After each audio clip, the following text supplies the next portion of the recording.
السلام علیکم ګرانو دوستانو. په روانه میاشت کې د افغانستان کرکټ ملي لوبډله د سریلانکا سره 3 نړیوالې ورځنۍ لوبې لري. د دغه لوبو لپاره زموږ لوبډله افغانستان کرکټ ملي لوبډله د روانې میاشتې په 25مه نیټه د سریلانکا پر وړاندې د 3 ورځنۍ لوبلړۍ پیلوي چې ممکن افغان کرکټ بورډ سلیکشن کمیټه به دغه لوبو ته په نږدې راتلونکي کې خپله لوبډله اعلان کړي. رحمان الله ګوربز وکټ ساتونکی، خو ځینې دوستان په رحمان الله ګوربز نیوکې کوي چې په دې وروستیو کې په هیڅ لوبه کې نه دی ځلیدلی.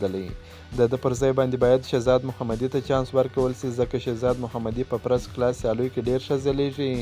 نن یې خپله 5مه سلیزه هم په پرلپسې ډول ترلاسه کړه.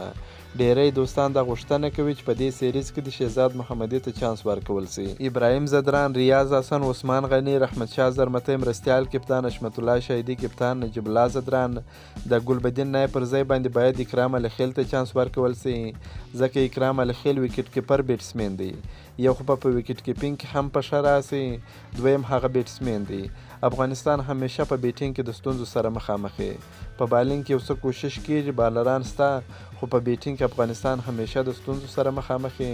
نو اکرام الخیل به بهترین تمام سي. محمد نبی ساخیل، نور احمد لکنوال، راشد خان، مجیب رحمان، فضل حق فاروقي، نوین الحق مورد، د فرید مالک پر ځای باندې باید یو ځل بیا سلیم صافي ته چانس ورکول سي او ولوبول سي.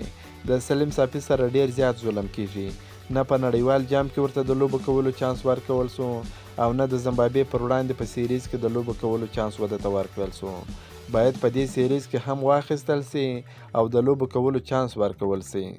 د افغانستان کرکټ بورډ په کابل کې د سرپټي اکاډمي د بیا رغونې ترڅنګ لوبغاړو ته د ښه او لوړ معیار تمرین په موخه نوی په نړیوال سټنډرډ برابر جیم جوړوي. کرکټ بورډ وایي چې د تمریناتو پر مهال به لوبغاړو ته پرمختللې برنامې پکې پلي سي او د دې ترڅنګ به شاوخوا 50 قراردادي لوبغاړو لپاره استوګنځي هم په نوي عصري او پرمختللي معیار ترتیب سي. د افغانستان کرکټ بورډ اجرایي رئیس نصیب خان ویلي دي چې دلته به الف ایمرجنګ د افغانستان د 19 کلونو څخه کم عمره ملي لوبغاړي د تکړه او ښو روزونکو تر څارنې لاندې تمرینات پیل کړي. نصیب خان زیاتوي چې له دې سره به بهرني تمریناتي کیمپونه راکم سي او د افغانستان بودیجې لګښت به هم په کور دننه په کمه کچه وسي.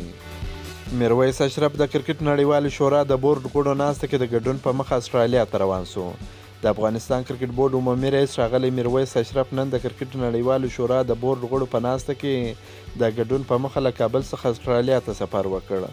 د کرکټ نړیوالې شورا په دې ناسته کې به د یاد ادارې لپاره د 2 کلونو لپاره مشر ټاکل کیږي.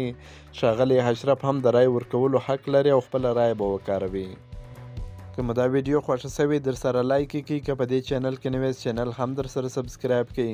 د نور تازه معلوماتو لپاره هم زموږ سره اوسئ. تر بلې ویډیو پر د الله په امان.